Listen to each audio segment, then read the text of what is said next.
देखो इधर, components of food, भोजन के अवयव। कंपोनेंट्स ऑफ फूड जो होते हैं वो 5 मेन जो होते हैं 5 में बटे हुए होते हैं, 5 भाग में, है ना। इसके अलावा 2 और पार्ट होते हैं, रफेज और वाटर। रफेज और वाटर। इसमें जो पहला पार्ट होता है कंपोनेंट ऑफ फूड का, वो कार्बोहाइड्रेट होता है, ठीक है। इसको एनर्जी गिविंग फूड में, मतलब इसको बताया जाता है कि एक एनर्जी गिविंग फूड है। ये कंपोनेंट जो है वो एनर्जी गिविंग होता है। दूसरा फैट है, फैट भी क्या है, एक एनर्जी गिविंग कंपोनेंट है। इसके अलावा एक प्रोटीन है, जो प्रोटीन क्या है, body building fat, body building component है। इसके अलावा विटामिन और खनिज लवण जो है वो क्या है, प्रोटेक्टिव फूड होता है। तो ये इसी प्रकार से इसको बांटा गया है। इसके अलावा रुक्षांश का भी अलग काम है, जिसको रफेज कहते हैं इंग्लिश में, और वाटर का भी अपना अलग वर्क है, जो कि पानी की जरूरत भी हमारे शरीर को होती है ना, तो इसमें उसका भी बहुत जरूरी उपयोग है। अब पहला जो है कार्बोहाइड्रेट है, उसके बारे में पढ़ेंगे, है ना।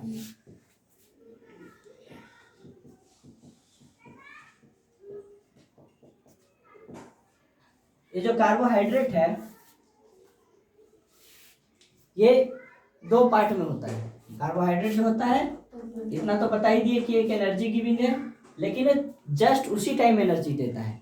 कार्बोहाइड्रेट और फैट में यही अंतर है कि कार्बोहाइड्रेट कुछ समय बाद एनर्जी देता है, स्टोर्ड एनर्जी होता है, वो एनर्जी को स्टोर किया हुआ रखता है, इमरजेंसी टाइम के लिए वो यूज करता है। जबकि कार्बोहाइड्रेट क्या होता है, उसी टाइम एनर्जी देना शुरू कर देता है, वो स्टोर नहीं होता है। तो कार्बोहाइड्रेट के 2 पार्ट हैं। पहला क्या है, पहला है तुम्हारा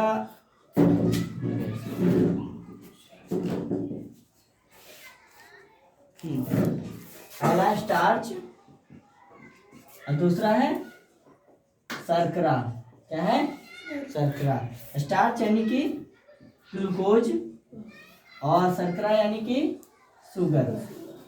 अब ग्लूकोज जो होता है, स्टार्च जो होता है, जो हम खाते हैं चावल, जैसे चावल हो गया, रोटी हो गया, ये सब ये सब जब खाते हैं तो उससे हमें क्या मिलता है, स्टार्च मिलता है, ग्लूकोज मिलता है। और दूसरा जो शर्करा होता है, मीठी चीज़ों से हमें मिलता है, ये भी कार्बोहाइड्रेट ही है। जैसे कि तुम चीनी खाते हो, चीनी, गुड़, है ना, या गन्ने का जूस पीते हो, इन सभी चीज़ों से क्या मिलता है, शुगर मिलता है, शर्करा, है ना।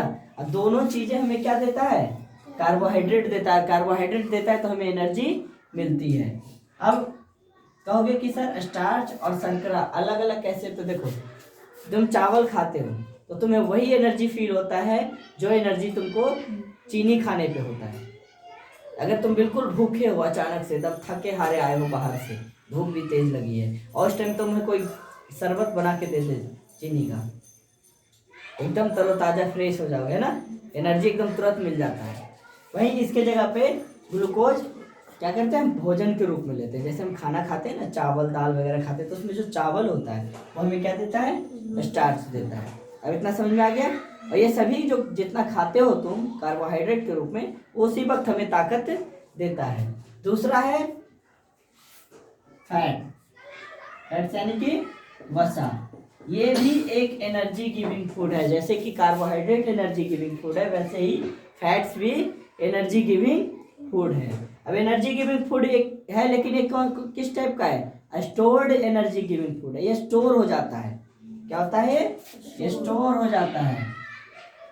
जैसे कोल्ड स्टोरेज में आलू रख देते हो, रखते हो कि नहीं, कि जब आलू की खेती नहीं होगी तब हमें उसका जरूरत पड़ेगा, उसका उपयोग कर सकते हैं। वैसे क्या होता है, स्टोर हो जाता है।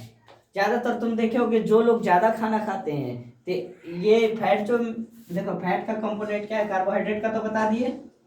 कार्बोहाइड्रेट का पहले जान लो, राइस, है ना, राइस यानी कि चावल, ब्रेड यानी रोटी,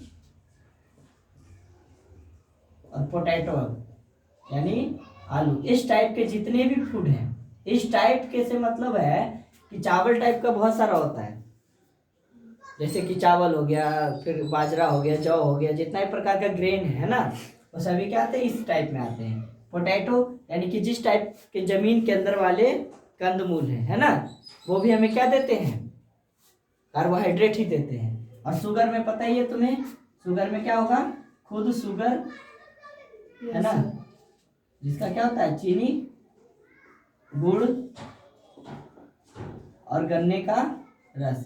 कुल मिला के गन्ने के रस से जो भी आइटम बनता है वो सभी हमें क्या देता है, शुगर देता है। और फैट की बात करें तो फैट में क्या होता है, ऑयली थिंग्स, हमेशा ध्यान रखना, ऑयल या फिर ऑयल से बनी हुई जितनी भी चीजें होती है। इसके अलावा घी, वो भी ऑयल की तरह ही होता है ना, डालडा, रिफाइंड ऑयल होता है ना, कोई भी ऑयल हो गया, इतना याद रखना, कोई भी ऑयल। और क्या होता है, बटर है ना, ये सब कोई भी ऑयल हो क्या होता है, फैट होता है, वसा होता है। अब ये सारी चीजें जो है क्या, कौन सा एनर्जी बनाती है, स्टोर्ड एनर्जी बनाती है। जो लोग देखो भरदम चावल दाल खाते हैं, रोटी वोटी, उसके बाद में मतलब कि एक दो पराठे और अंदर खींच लिए है ना, थोड़ा सा मक्खन लगा के खा गए, घी डाल दिए बहुत सारा दाल में, तो उनका शरीर देखोगे ना तुम, क्या थोड़ा सा मोटा जैसा हो जाता है, जगह जगह पे उनका पेट तोंद निकल जाता है, हाथ से थोड़ा सा हो जाता है ना, मेरा भी थोड़ा सा निकल गया। तो इस प्रकार के जो फूड होते हैं वो क्या करते हैं, वहाँ पे स्टोर करते हैं फैट के रूप में, जिसको कहते हैं चर्बी आ गया है। नहीं बोलते गांव देहात पे, बोलते हैं कि देखिए कितना चर्बी है ना। तो इस प्रकार का चर्बी वाला जो होता है ना, वो स्टोर्ड एनर्जी होता है। तो ये स्टोर्ड एनर्जी अब काम कब करता है, इसका कोई काम भी है या ऐसे ही आ जाता है, इसका काम है। कभी कभी तुमने देखा होगा बहुत सारे लोगों को उपवास करते हो, उपवास करते ना, तो भूख लगती है उस टाइम, लेकिन थोड़ी देर तक भूख लगती है, फिर भूख मर जाता है। एक आध घंटे मतलब अंदर घंटी बजती है हमारे शरीर में कि खाना दो खाना दो, फिर वो भी थक जाता है, कहता है लगता है खाना नहीं मिलेगा, डब्बा खोलो, है ना। वो डब्बा कौन सा होता है, फैट वाला होता है। अब चर्बी गलना शुरू, निकालो उससे खाओ। और अगर ये भी खत्म हो गया बाई चांस, तब भी तुमने खाना नहीं खाया, तब तुम्हारा प्रोटीन गलना शुरू हो जाएगा। प्रोटीन मतलब समझ रहे हो, तुम्हारे शरीर का मांस मसल्स जो है ना, वो गलना शुरू हो जाएगा, फिर तुम दुबला होना शुरू हो गया। यानी जब तक तुम्हारे शरीर में फैट है तब तक तुम कमजोर नहीं होगे, यानी तब तक तुम्हें खाना ये देता रहेगा। तो यही अंतर है कार्बोहाइड्रेट और फैट में। कार्बोहाइड्रेट तुरंत एकदम नियमित रूप से खाना ही पड़ता है, ये जो होता है थोड़ा सा एडवांस में हम लोग बचा के रखते हैं। जब दौड़ने लगे वो सुबह सुबह तो खाली पेट होते हैं, तो उस टाइम क्या गलेगा, अंदर का फैट ही तो गलेगा। इसीलिए कहते हैं सुबह सुबह दौड़ने से मोटापा घटता है, शाम के दौड़ने से नहीं।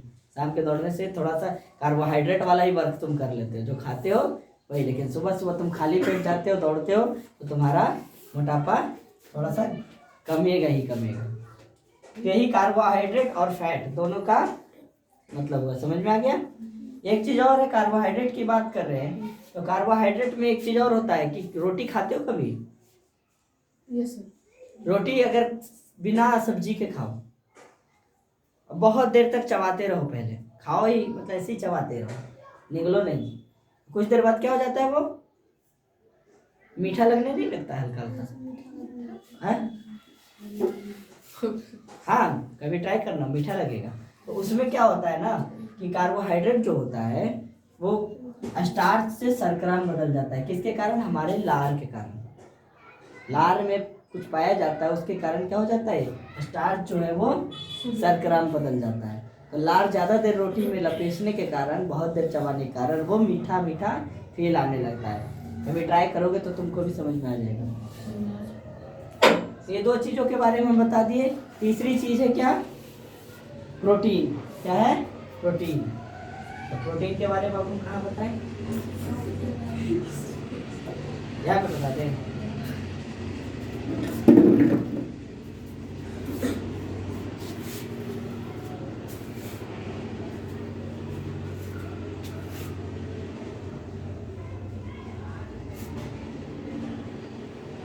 प्रोटीन, ठीक है,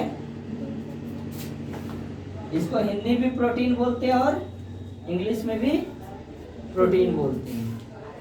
इसका मेन काम जो होता है ये प्रोटीन जो बनता है वो नाइट्रोजन से बनता है। नाइट्रोजन का जो नाइट्रेट तैयार होता है ना,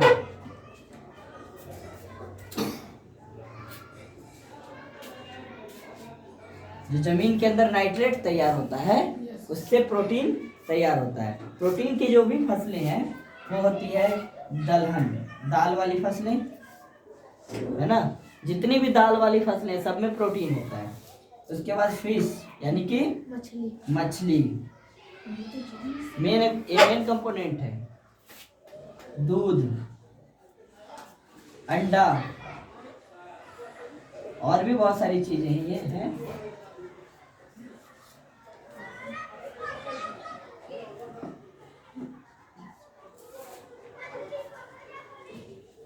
देखो ये सारी चीजें क्या है, प्रोटीन के स्रोत है। यहाँ से हमें प्रोटीन प्राप्त होता है।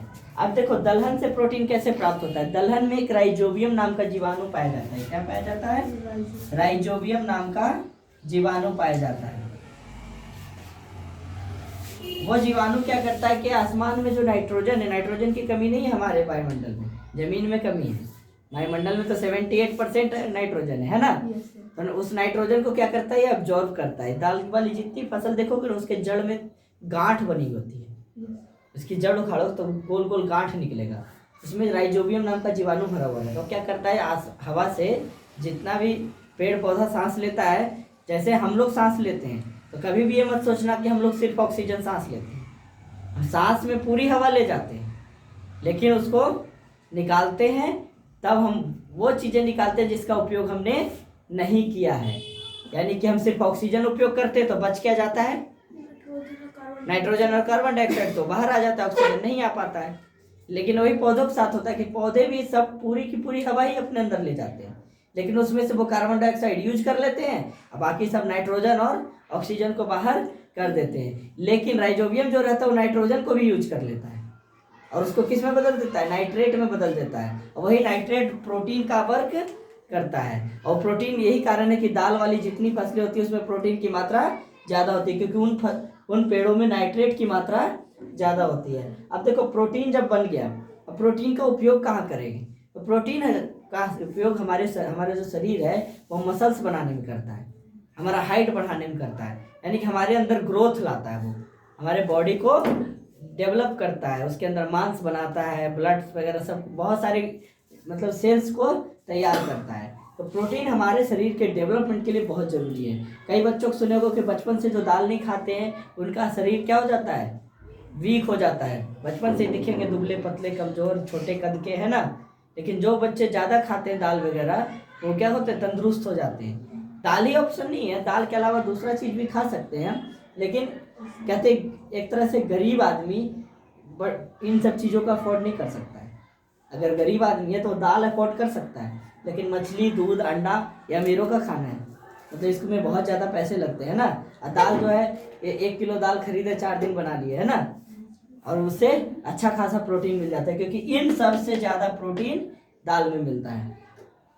मछली में क्यों मिलता है प्रोटीन, मछली खाती है जो शैवाल होता है ना पानी के अंदर, हरा हरा शैवाल, उसको खाती है। वो भी क्या करता है, प्रोटीन से भरा होता है, और उसको खा जाती है तो इसके शरीर में भी प्रोटीन की मात्रा आ जाता है, वही प्रोटीन हमारे शरीर में आ जाती है। और दूध में पता ही है हर चीज़ होता है। विटामिन सी को छोड़कर दूध में एवरी कंपोनेंट पाया जाता है, जितना भी फूड का कंपोनेंट है सब पाया जाता है, सिर्फ विटामिन सी नहीं पाया जाता, क्योंकि जैसे ही विटामिन सी दूध में रखेंगे दूध खराब हो जाएगा। उसके बाद अंडा है, तो अंडा देखो, अंडा जो होता है वो अगले जनरेशन को तैयार करने के लिए होता है। यानी मुर्गी का जो अंडा है वो अगली मुर्गी तैयार करेगा, तो उसमें प्रोटीन तो होगा ही, वरना मुर्गी का बच्चा कैसे अंदर तैयार होगा।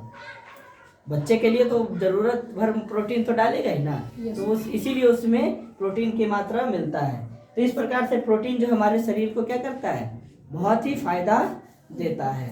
इसके अलावा है रुक्षांश यानी रफेज और जल। तो रुक्षांश का प्रयोग जो है, रुक्षांश जो है हरी सब्जियों में पाया जाता है। सॉरी, रुक्षांश जल नहीं, अभी पहले विटामिन और खनिज लवण है, तो पहले इसको तुम लोग उतारो, उसके बाद 3 चीज़ हम और बताते हैं। उतारो इसको।